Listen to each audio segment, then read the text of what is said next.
Good morning class. In the previous section we have learned about phonology and its part of transcription और हमने ये भी देखा था कि हम ऑड वर्ड्स को कैसे डिफरेंटली बाइफरगेट कर सकते हैं, अंडरस्टूड।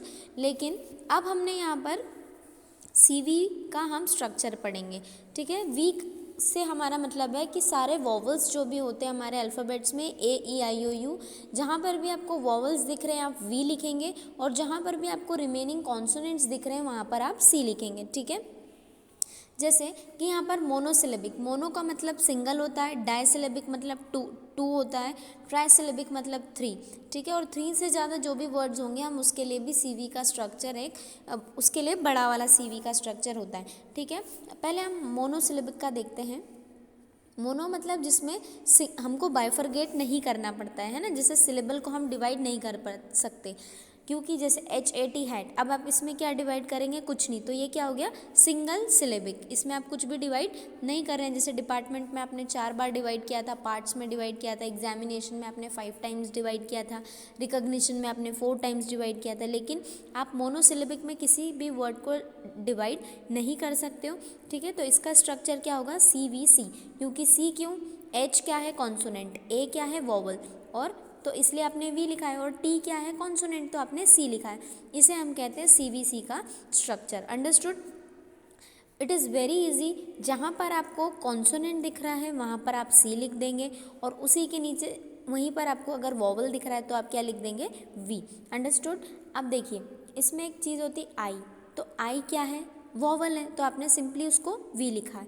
एयर, एयर को हमने V क्यों लिखा है, क्योंकि इसमें पूरा हमें वॉवल की आवाज़ आ रही है जो है A, एयर, अंडरस्टूड। OR और, यहाँ पर भी आप क्या लिखेंगे, V वॉवल, ओके। अब ही, डे और नो, यहाँ पर हम C और V का स्ट्रक्चर लिखेंगे, ठीक है। E की आवाज़ आ रही है ना आपको वॉवल की, अंडरस्टूड। फिर DAY डे, D क्या है कॉन्सोनेंट, और AY है वो वॉवल है, अंडरस्टूड। उसके बाद होता है डाइसिलेबल, यानी कि टू सिलेबल डिवीजन आपको यहाँ पर मिल सकते हैं।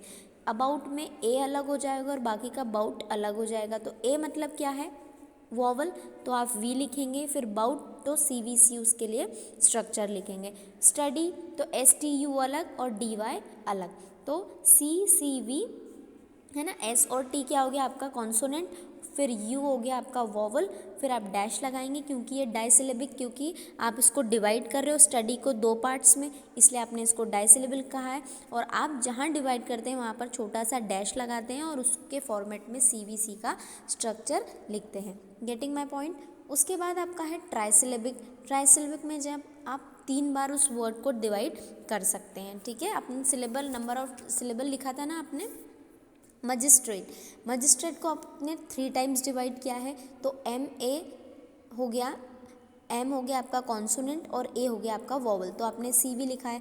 फिर आप डैश लगाएंगे और GIS, जिस है ना, तो आप G क्या है आपका कॉन्सोनेंट, I आपका वॉवल है, और S भी आपने कॉन्सोनेंट लिखा है।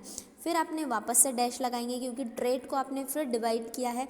T आपका है कॉन्सोनेंट, R है कॉन्सोनेंट, फिर यहाँ पर A जो है वो क्या है वॉवल है, और TE तो वो आपने लिखा है C, ठीक है। और लोकली को भी आपने 3 बार डिवाइड किया है ना, LOCA और फिर LLY, तो 3 बार हो गया। समझ में आया आपको कि जहाँ पर आपने कॉन्सोनेंट लिखना है, वर्ड जो आपको कॉन्सोनेंट दिख रहा है वहाँ पर आप C लिख रहे हैं और वॉवल की जगह V लिख रहे हैं, अंडरस्टूड। नाउ सेकेंड पेज पे आप देख सकते हैं कि जहाँ पर 3 बार से ज़्यादा डिवाइड होता है वर्ड, तो आप उसको words having more than syllable भी कह सकते हैं। साइकोलॉजी जो है वो 4 बार में डिवाइड हुआ है ना। PSY ये साथ में प्रोनाउंस होगा, कॉल है ना, फिर O और फिर GY साइकोलॉजी। इसको आपने CV और CV में 4 टाइम्स डिवाइड किया हुआ है।